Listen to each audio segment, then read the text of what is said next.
नमस्कार। भाषा ज्ञान पर आधारित हमारे चैनल हिंदी जगत में एक बार फिर आपका स्वागत है। हमारा आज का वीडियो कक्षा 12वीं हिंदी कोर की पाठ्य पुस्तक आरोह भाग 2 में संकलित एवं आचार्य हजारी प्रसाद द्विवेदी जी द्वारा रचित पाठ शिरीष के फूल पर आधारित है। इस वीडियो में हम लेखक परिचय, पाठ का प्रतिपाद्य, सारांश, पाठ्य पुस्तक के प्रश्न उत्तर एवं अन्य महत्वपूर्ण प्रश्नों पर चर्चा करेंगे।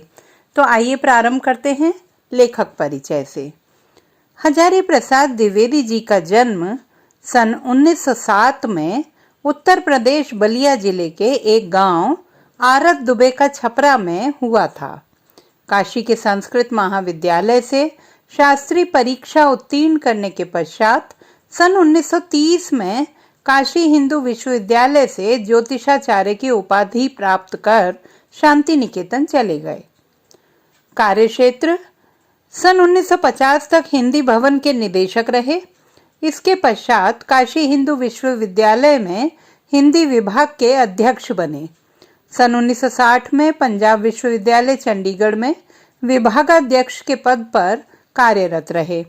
सन 1989 में इनका देहावसान हुआ। बात करते हैं इन्हें प्राप्त पुरस्कारों की। आलोक पर्व पुस्तक पर साहित्य अकादमी द्वारा पुरस्कृत, लखनऊ विश्वविद्यालय द्वारा डीलिट की मानद उपाधि से पुरस्कृत, भारत सरकार द्वारा पद्म भूषण से अलंकृत। इनकी प्रमुख रचनाएं निबंध संग्रह में अशोक के फूल, कल्पलता, आलोक पर्व, कुटज आदि। उपन्यास बाणभट्ट की आत्मकथा, चारु चंद्रलेख, पुनर्नवा आदि। ग्रंथ संपादन संदेश रासक, पृथ्वीराज रासो आदि। आलोचना सूर साहित्य, मध्यकालीन बोध का स्वरूप, हिंदी साहित्य का आदिकाल आदि। अब एक नजर डालते हैं साहित्यिक विशेषताओं पर। संस्कृत, प्राकृत, बांग्ला आदि भाषाओं के ज्ञाता हजारी प्रसाद द्विवेदी जी का साहित्य भारतवर्ष के सांस्कृतिक इतिहास को दर्शाता है। दर्शन, संस्कृति, धर्म आदि विषयों में उनकी विशेष रुचि थी। इनकी रचनाओं में विचार की तेजस्विता, कथन के लालित्य और बंध की शास्त्रीयता का अनूठा संगम देखने को मिलता है। इन्होंने भारतीय संस्कृति की मूल चेतना विराट मानवतावाद पर विशेष बल दिया है। भाषा शैली तत्सम प्रधान शब्दावली के साथ तद्भव, देशज, उर्दू, फारसी आदि शब्दों का प्रयोग किया गया है। इनके निबंधों में व्यंग्यात्मक, विचारात्मक एवं भावात्मक शैली के दर्शन होते हैं।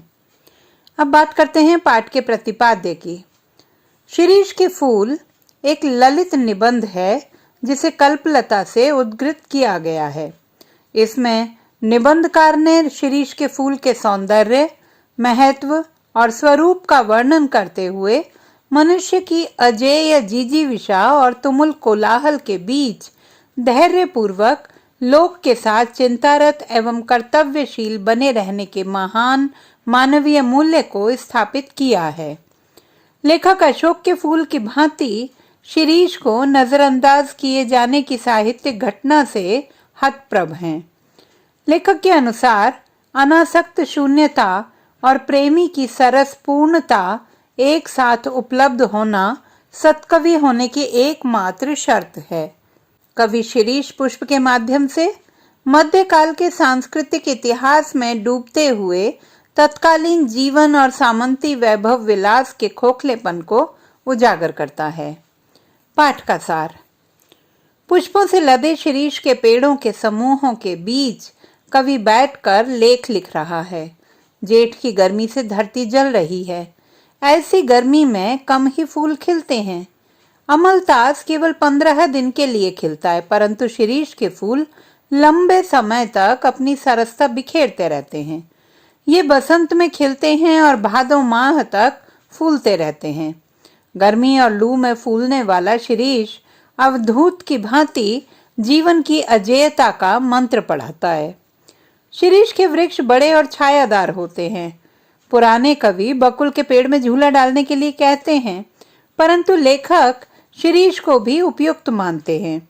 शिरीष के फूल को संस्कृत साहित्य में कोमल माना जाता है। कालिदास जी के अनुसार शिरीष के फूल केवल भौरों के पैरों का दबाव ही सहन कर सकता है, पक्षियों का नहीं। जबकि वास्तविकता यह है कि इसके फल इतने मजबूत होते हैं कि वह तभी स्थान छोड़ते हैं जब उन्हें धकिया दिया जाता है। लेखक को उन नेताओं की याद आती है जो समय को नहीं पहचानते और धक्का देने पर ही अपने पद को छोड़ पाते हैं। लेखक के अनुसार पुराने लोग अपनी अधिकार लिप्सा के चलते सावधान क्यों नहीं होते? बुढ़ापा और मृत्यु जीवन के सत्य हैं।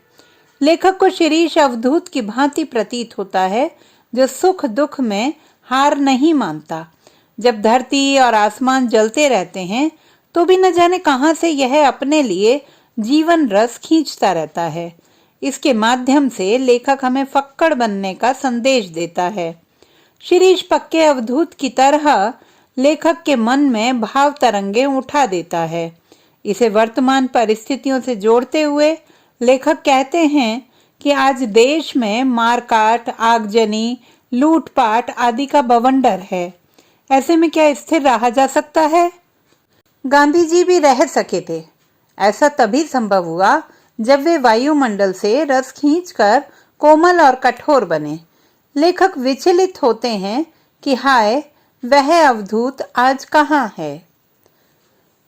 अब बात करते हैं पाठ्यपुस्तक के प्रश्नोत्तर की। प्रश्न 1, लेखक ने शिरीष को कालजयी अवधूत की तरह क्यों माना है? उत्तर, अवधूत वह सन्यासी है जो विषय वासनाओं से ऊपर उठ जाता है, सुख दुख हर स्थिति को सहजता से स्वीकार करता है। कठिन परिस्थितियों में भी वह अपने जीवन की सरसता को बचाए रखता है। ऐसी ही विशेषताएं शिरीष के वृक्ष में भी पाई जाती हैं। भयंकर गर्मी, उमस, लू के बीच भी सरस रहते हुए वह फूलों से लदा रहता है। इसीलिए लेखक शिरीष को अवधूत की संज्ञा देते हैं। अवधूत की भांति काल को जीतकर अजेयता का संदेश देने के कारण ही उसे कालजयी अवधूत माना गया है। प्रश्न 2, हृदय की कोमलता को बचाने के लिए व्यवहार की कठोरता भी कभी कभी जरूरी हो जाती है। प्रस्तुत पाठ के आधार पर स्पष्ट करें। उत्तर, यह सत्य है कि हृदय की कोमलता को बचाने के लिए व्यवहार की कठोरता भी कभी कभी जरूरी हो जाती है, क्योंकि अक्सर देखा गया है कि कठोर आवरण के नीचे ही सरसता सुरक्षित रह पाती है। विपरीत स्थितियों का सामना करने के लिए भी बाहरी तौर पर कठोर बनना आवश्यक होता है। शिरीष का वृक्ष भी भीषण गर्मी और लू की तपिश को सहन करने के लिए बाहर से कठोर हो जाता है। इसके फल विशेष रूप से मजबूत और कठोर होते हैं। इतिहास पर नजर डालें तो संत कबीरदास, कालिदास जैसे उच्च कोटि का साहित्य रचने वाले बाहरी तौर पर सदैव कठोर बने रहे।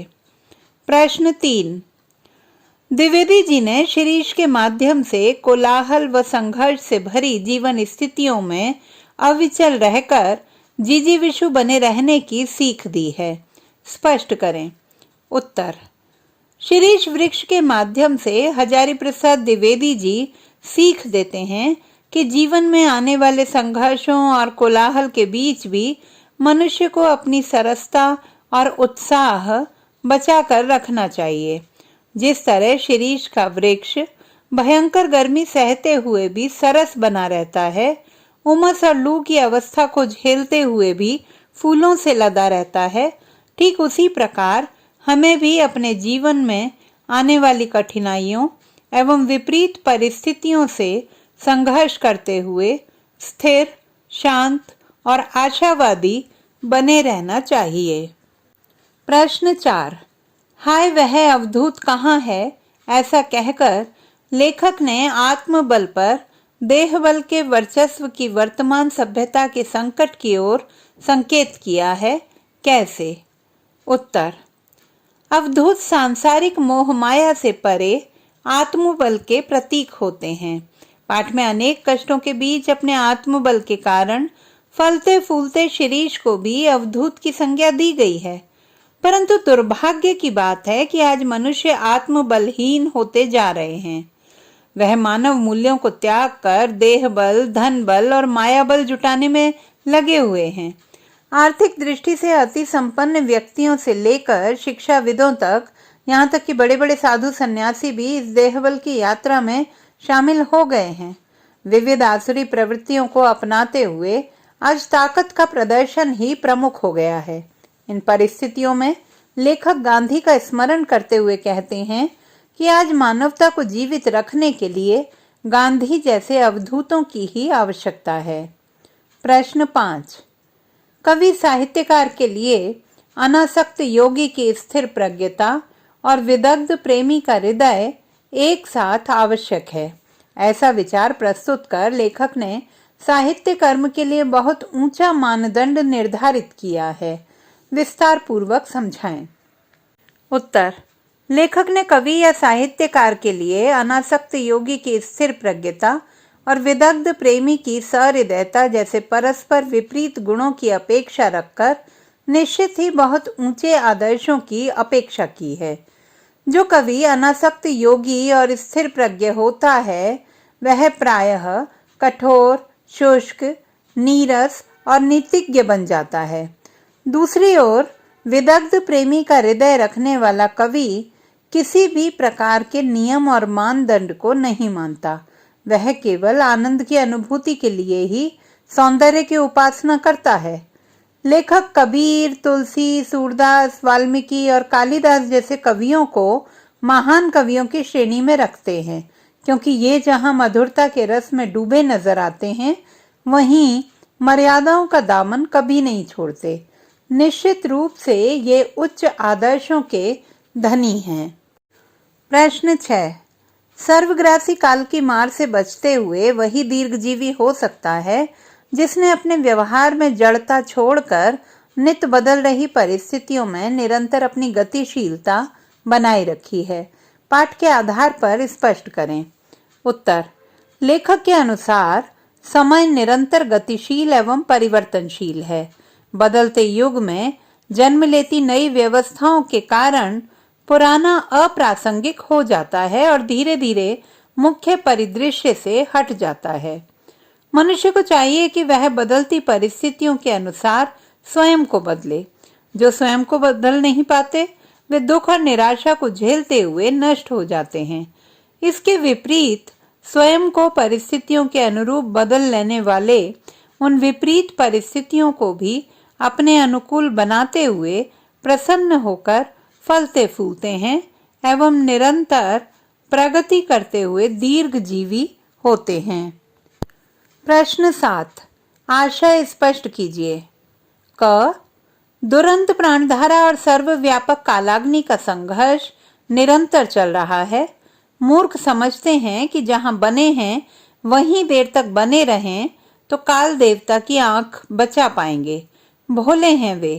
हिलते डुलते रहो, स्थान बदलते रहो, आगे की ओर मुंह किए रहो तो कोड़े की मार से बच भी सकते हो, जमे कि मरे। उत्तर।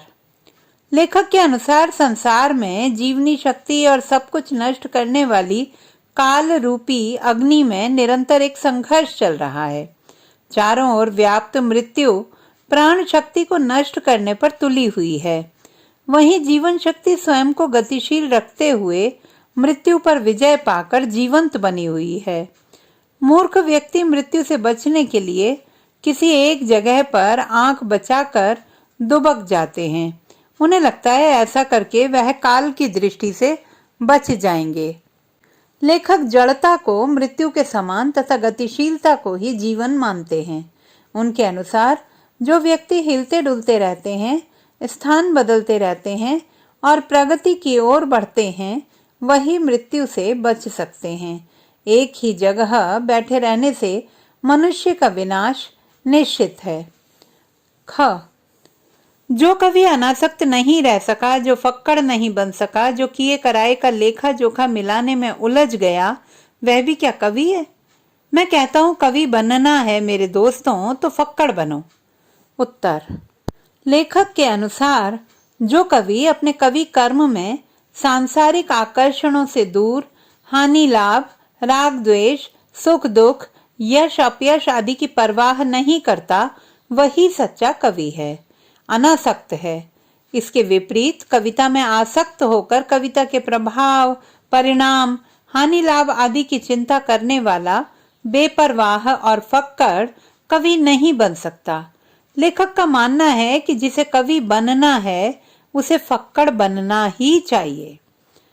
ग फल हो या पेड़, वह अपने आप में समाप्त नहीं है, वह किसी अन्य वस्तु को दिखाने के लिए उठी हुई उंगली है, वह इशारा है। उत्तर, लेखक के अनुसार फल और पेड़ दोनों का अस्तित्व होता है। कोई भी फल या पेड़ स्वयं में अंतिम लक्ष्य नहीं हो सकता। जीवन अनंत है। वास्तव में फल या पेड़ हमें बताते हैं कि इन्हें उगाने वाला, बनाने वाला कोई और है। उसे जानो, इस सृष्टि के नियंता को जानो, उसे पाने का प्रयत्न करो। यह संकेत है कि जीवन में अभी बहुत कुछ शेष है। सुंदरता और सृजन की कोई सीमा नहीं है। पाठ के आसपास प्रश्न 1। शिरीष के पुष्प को शीत पुष्प भी कहा जाता है। ज्येष्ठ माह की प्रचंड गर्मी में फूलने वाले फूल को शीत पुष्प की संज्ञा किस आधार पर दी गई होगी? उत्तर, शिरीष ज्येष्ठ माह की प्रचंड गर्मी में फूलने वाला वृक्ष है। इसके फूल अत्यंत कोमल होते हैं। भीषण गर्मी की मार झेलकर भी यह पुरुष अपनी शीतलता और सरसता बिखेरता रहता है। इसी गुण के आधार पर शिरीष के पुष्प को शीत पुष्प की संज्ञा दी गई होगी। प्रश्न 2। कोमल और कठोर दोनों भाव किस प्रकार गांधी जी के व्यक्तित्व की विशेषता बन गए? उत्तर, सत्य, अहिंसा, प्रेम आदि कोमल भावों से युक्त गांधी जी दूसरों के कष्टों से द्रवित हो जाते थे। यहाँ तक कि अंग्रेजों के प्रति भी वे कठोर न थे, परंतु अनुशासन और नियमों के मामले में वे अत्यधिक कठोर थे। अपने अधिकारों के लिए डटकर संघर्ष करते और किसी भी दबाव के आगे झुकते नहीं थे। इस तरह कोमलता और कठोरता के भाव गांधी जी के व्यक्तित्व की विशेषता बन गए थे। अब बात करते हैं कुछ अन्य महत्वपूर्ण प्रश्नों की। प्रश्न 1। लेखक ने शिरीष के माध्यम से किस द्वंद्व को व्यक्त किया है? उत्तर, शिरीष के माध्यम से लेखक समाज एवं राजनीति में पुरानी और नई पीढ़ी के द्वंद्व को स्पष्ट करते हैं। शिरीष के पुराने फलों की अधिकार लिप्सु खड़खड़ाहट और नए पत्ते फलों द्वारा उन्हें धकियाकर बाहर निकालने जैसी स्थितियों के माध्यम से लेखक स्पष्ट रूप से पुरानी पीढ़ी और नई पीढ़ी में नएपन के स्वागत के साहस की ओर इंगित करते हैं। प्रश्न 2। ऐसे दुमदारों से तो लंडूरे भले, भाव स्पष्ट कीजिए। उत्तर, लेखक के अनुसार सौंदर्य क्षणिक नहीं होना चाहिए। दमदार सजीला पक्षी कुछ दिनों के लिए सुंदर नृत्य करता है, फिर दुम गंवा कर कुरूप हो जाता है। इससे अच्छा तो पूंछ कटा पक्षी ही ठीक है। उसे पूंछ गंवा कर कुरूप होने की दुर्गति तो नहीं झेलनी पड़ती। प्रश्न 3। विज्जिका ने ब्रह्मा, वाल्मीकि और व्यास के अतिरिक्त किसी और को कवि क्यों नहीं माना है? उत्तर, कर्नाट राज की प्रिया विज्जिका ने केवल ब्रह्मा, वाल्मीकि और व्यास को ही कवि माना है। ब्रह्मा जी ने वेदों की रचना की जिसमें ज्ञान की अथाह राशि है। वाल्मीकि ने रामायण की रचना की जो भारतीय संस्कृति के मानदंडों को स्पष्ट करती है। व्यास जी ने महाभारत की रचना की जो विश्व के सर्वश्रेष्ठ महाकाव्यों में से एक है। भारत के अनेक साहित्यकार इन तीनों से ही प्रेरणा लेते हैं। अन्य साहित्यकारों की रचनाएं प्रेरणा स्रोत के रूप में स्थापित नहीं हो पाईं, अतः उसने किसी अन्य व्यक्ति को कवि नहीं माना। प्रश्न 4। लेखक ने गांधी और शिरीष की तुलना क्यों की है? उत्तर 4। लेखक ने गांधी और शिरीष दोनों को एक समान कठिनाइयों में जीने वाला सरस व्यक्तित्व कहा है। शिरीष जहाँ भीषण गर्मी और लू को सहकर भी सरस और फूलदार बना रहता है, वहीं गांधी भी समाज में चारों ओर व्याप्त अग्निकांड और खून खच्चर के बीच स्नेही, अहिंसक और उदार बने रहे। इसी साम्यता के कारण लेखक इन दोनों की तुलना करते हैं। प्रश्न 5। शिरीष कालजयी अवधूत की भांति क्या प्रचार करता है? उत्तर। जब भीषण गर्मी में प्राण उबल रहे होते हैं और लू से हृदय भी सूखता रहता है, एकमात्र शिरीष ही किसी कालजयी अवधूत के समान परिस्थितियों से अप्रभावित नजर आता है। विपरीत परिस्थितियों में भी शिरीष जीवन में अजेयता के मंत्र का प्रचार करता है। तो बच्चों, आशा करती हूँ कि हमारा आज का यह वीडियो आपके लिए अत्यंत उपयोगी सिद्ध होगा। इसी पाठ के बहुवैकल्पिक प्रश्नों पर आधारित हमारा आगामी वीडियो देखना न भूलें। भाषा संबंधी किसी भी समस्या के समाधान हेतु बने रहिए सुनीता भटनागर हिंदी जगत के साथ। आपका दिन शुभ हो।